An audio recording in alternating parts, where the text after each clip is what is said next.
Hello everybody, आप सब कैसे हैं? आई होप आप सब बहुत ज़्यादा अच्छे और स्वस्थ होंगे।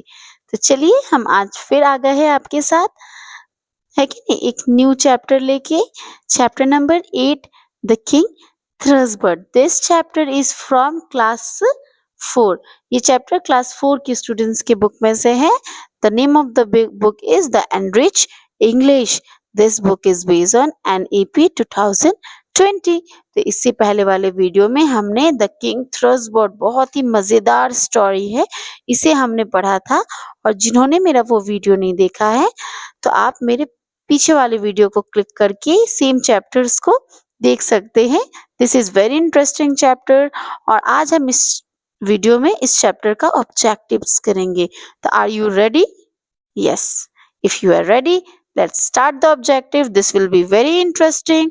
और आप इस ऑब्जेक्टिव को अपनी कॉपी में लिख भी सकते हैं। लिख भी सकते नहीं, आपको लिखना ही चाहिए, है कि नहीं? आप लिख लीजिए अपने कॉपीज में और try to learn all this things, है कि नहीं? और इसे याद करने का कोशिश कीजिए। आई होप आपको बहुत अच्छे से याद हो जाएगा, क्योंकि कहते हैं ना, जब हम स्टोरी बहुत अच्छे से समझ लेते हैं तो क्वेश्चन आंसर्स एंड ऑब्जेक्टिव करने में हमें ज्यादा टाइम नहीं लगता है और याद भी करने में ज्यादा समय नहीं लगता है, because we know all the parts of the story. So every indication is coming to our mind step by steps. हर इंडिकेशन हमारे दिमाग में अलग अलग तरीके से आते रहता है, अलग अलग क्वेश्चंस के लिए, है कि नहीं? तो this will not be very tough, it will be very easy. बस यहाँ पे एक चीज का जरूरत है, दैट इज पेशेंस। तो आपको पेशेंस रखते हुए इस वीडियो को पूरा देखना है ताकि आपको क्वेश्चन आंसर्स मिल सके, है कि नहीं? आई होप आप अपने पूरे लाइफ का तो 15 से 20 मिनट मुझे दे ही सकते हैं, और जिससे आप कुछ ना कुछ सीख रहे हैं। Your time is not being going to waste, है कि नहीं? तो let's utilize our time and let's start the objective. सबसे पहले दिया हुआ है टेस्ट योर माइंड। चलिए हम अपने बुद्धि का, अपने दिमाग का एग्जाम लेके देखते हैं, है कि नहीं? हमने ये स्टोरी को कितना पढ़ा है। Number 1, page number 50, point number A, take the correct options. Number 1 में दिया है the dash did not like any one of them. किसको कौन नहीं पसंद था? क्वीन, प्रिंसेस और girl. Which one? Princess. Princess को एक भी राजकुमार पसंद नहीं आया था। Number 2, dash was passing by the castle. Castle के सामने से कौन पास हो रहा था? डॉग, बैगर और मैन। बैगर। कौन पास हो रहा था? बैगर, एक भिखारी। Point number 3, she had to do all the dash task. She मतलब राजकुमारी, उसे क्या करना पड़ रहा था? हाउस होल्ड, क्लास होल्ड और होटल।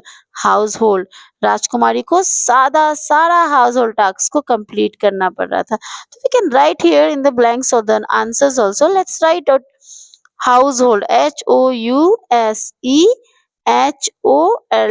House hold. नंबर 2 में हमने लिखा नहीं है कि नहीं? We can write it beggar, BEGGAR, beggar. Number 3, princess, PRINCESS, princess. अब यहाँ पे पॉइंट नंबर 4 क्या है? The princess watched the end wipe at her sad. Princess जब वो चीज देखती है तो वाइप, रोने लगती है। किस चीज को याद करके? अपने सैड क्या?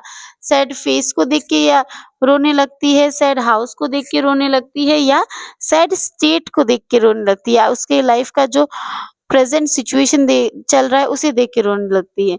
तो स्टेट। तो यहाँ पे क्या होगा? State. So we can write here state also, STATE, state. Okay. Now the princess asked for dash. The princess asked for dash. तो प्रिंसेस किस चीज को पूछती है? प्रिंस, फॉरगिवनेस और फूड। फॉरगिवनेस। प्रिंसेस जो है स्टोरी के लास्ट में क्या याद कर रही होती है? प्रिंसेस जो है स्टोरी के लास्ट में माफी मांग रही होती है। किससे माफी मांग रही होती है? राजकुमार से। तो यहाँ पे हम लिखेंगे forgiveness, FOR, for give, GIVE, give, NESS, S. Ness. Forgiveness. This tick the correct option is complete. है कि नहीं? अब हम बढ़ेंगे आगे fill in the blanks की तरफ. तो आप सब रेडी है? तो चलिए स्टार्ट करते हैं fill in the blanks. Fill in the blanks with the help of words given in the clue box. यहाँ पे हमें clue box में words भी दिया हुआ है तो देखते हैं हमें इस वर्ड्स का जरूरत पड़ता है कि नहीं. मतलब हमें यहाँ देखना होता है कि without seeing also we can fill it up और नॉट. है कि नहीं? क्योंकि हमने स्टोरी पढ़ा है तो हो सके तो हम क्लू बिना यूज किए ही शायद सही सही निशान लगा ले. Let's start it. The king give dash to him as his wife. The king ने क्या क्या दिया था? हिम बैगर को क्या दिया था वाइफ बना के? अपनी बेटी प्रिंसेस. तो यहाँ पे हम लिखेंगे प्रिंसेस. PRINCESS princess. उसके बाद point number 2. Then they reach a dash house. उसके बाद वो कहाँ पहुंचते हैं? एक ही बहुत ज्यादा छोटे से घर के सामने. है कि नहीं? Little LITTLE little house. The beggar got हर और डैश. बेगर जो है उसे किस में ले आया था? Dash S kitchen made. मतलब मेड के पोजीशन में ले आया था. तो यहाँ पे हम लिखेंगे पोजीशन. POSITION position. अब point number 4. He went to her and asked her to dash with him. To dance with him. Last में जो है राजकुमार राजकुमारी के पास जाता है और उसे डांस करने के लिए इनवाइट करता है. Number 5. The king forgive her and the two live in a great happiness ever after. राजकुमार जो है राजकुमारी को माफ कर देता है और दोनों मिलके हमेशा के लिए खुशी खुशी अपनी जिंदगी को जीने लगते हैं. तो यहाँ हम हैप्पीनेस लिखेंगे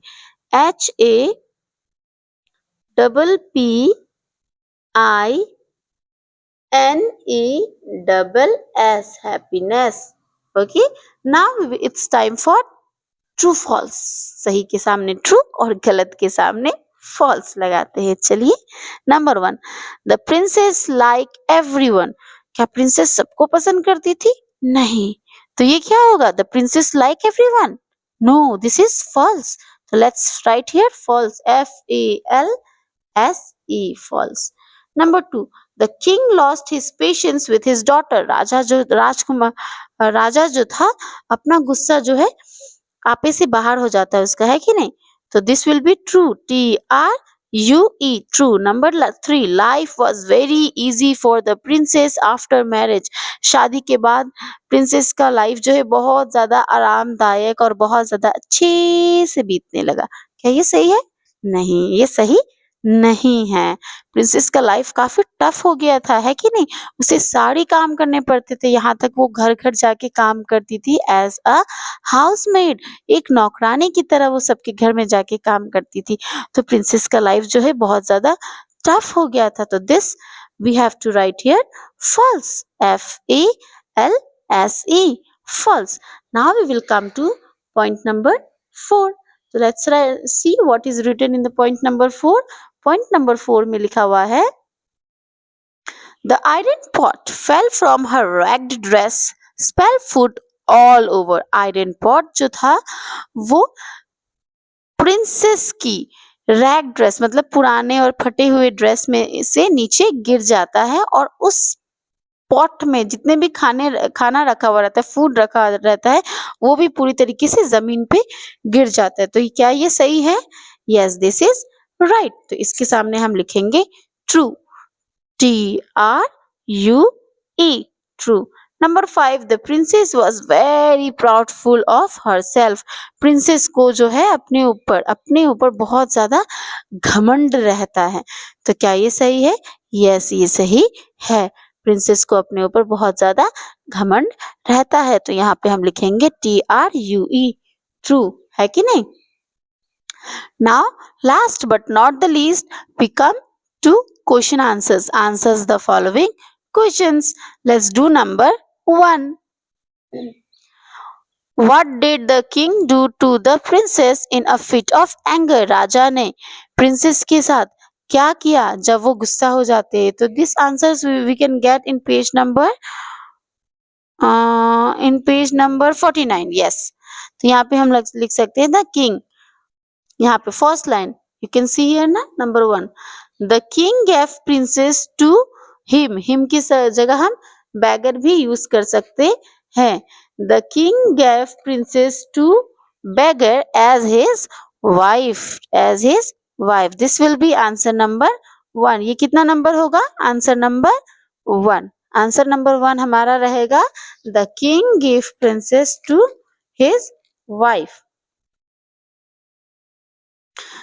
the king give princess to him as his wife. Him की जगह हम बैगर भी लिख सकते हैं। This will be answer number 1। क्या रहेगा? Answer number 1। Okay, now we will read question number 2। Question number 2 है आपका what did the pointed bear of the one prince remind the princess. एक प्रिंस का पॉइंटेड बियर्ड, पॉइंटेड दाढ़ी जो था, beard जिसको हम कहते हैं, प्रिंसेस को क्या चीज याद दिला रहा था? इसका आंसर मुझे लगता है हमें मिल जाएगा पेज नंबर 48 में, फर्स्ट पेज है कि नहीं?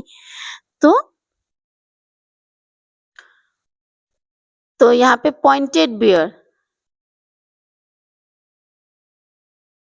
यहाँ पे पॉइंटेड बियर्ड से पहले हम लिख सकते हैं one prince, one prince PRINCE,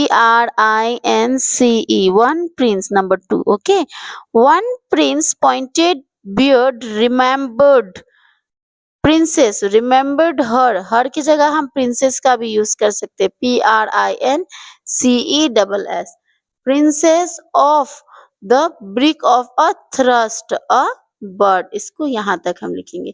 फिर से हम इस आंसर को पढ़ रहे हैं आप सबके लिए। Number 2 one prince pointed beard, कहाँ से? वन प्रिंस पॉइंटेड बियर से। One prince pointed beard remembered her की जगह हम प्रिंसेस भी लिख सकते हैं। Remembered her of the brick of a thrush bird. I hope आप लोग सबको नंबर 2 समझ में आ गया होगा। Let's go to question number 3। चलिए हम क्वेश्चन नंबर 3 पढ़ते हैं। What did king Thrushbeard try to teach the princess. King Thrushbeard जो थे वो प्रिंसेस को क्या सिखाना चाहते थे? क्या सिखाना चाहते थे? सबक सिखाना चाहते थे, राइट? तो यहां से हम लिखेंगे नंबर 3 क्वेश्चन से लिख लेते। The king Thrushbeard try to taught, teach की जगह हम TAUGHT, taught the princess, taught the princess.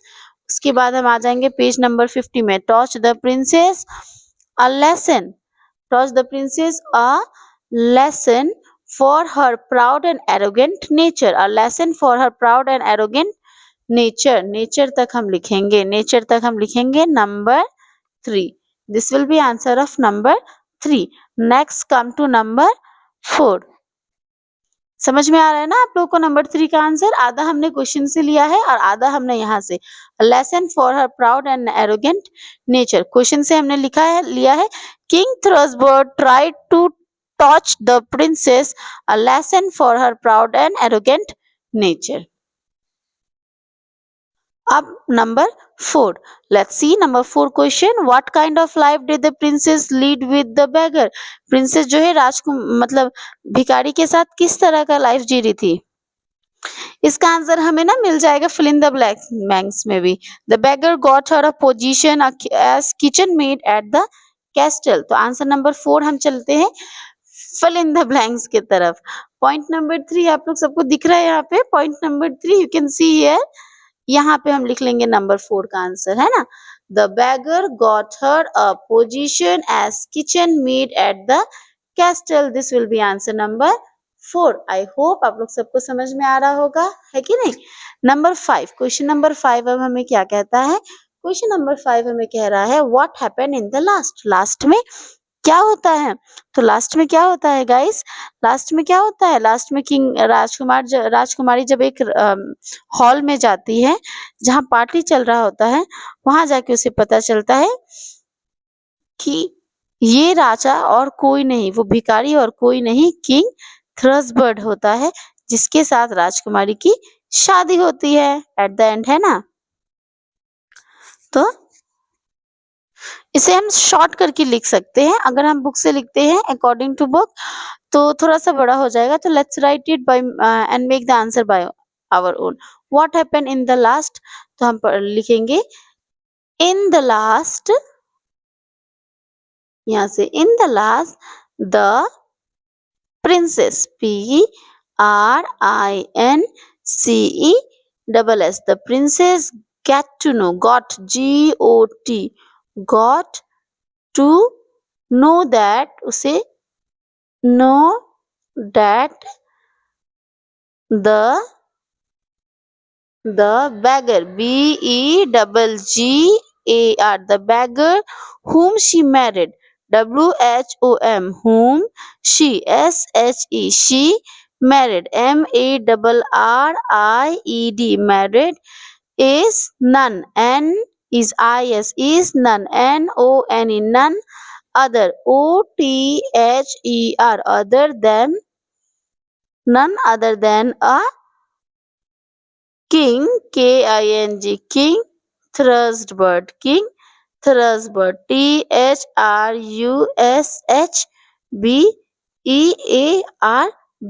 Thrustbird। बस इतना ही है कि नहीं? इतना आंसर्स हम लिखते हैं। Let's read the answers for you. चलिए आंसर को फिर से मैं पढ़ती हूँ आप सबके लिए।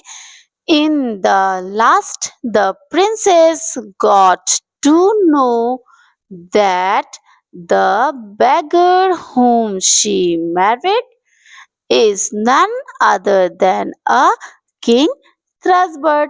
This will be answer of number 5, है कि नहीं? ये आंसर किसका रहेगा? नंबर 5 के लिए। तो हमारा चैप्टर नंबर 8 कंप्लीट हुआ, द किंग थ्रस्टबर्ड। हमने इस चैप्टर का एक्सप्लेनेशंस भी कर लिया और ऑब्जेक्टिव इज आल्सो कंप्लीटेड। तो आप सब इस ऑब्जेक्टिव्स को अपने कॉपी में लिख लीजिएगा, okay, and try to learn it, because इससे आपको आगे एग्जाम्स में हेल्प मिलेगी। एग्जाम्स का प्रिपरेशंस करना है ना, तो उसमें आपको मदद मिलेगी।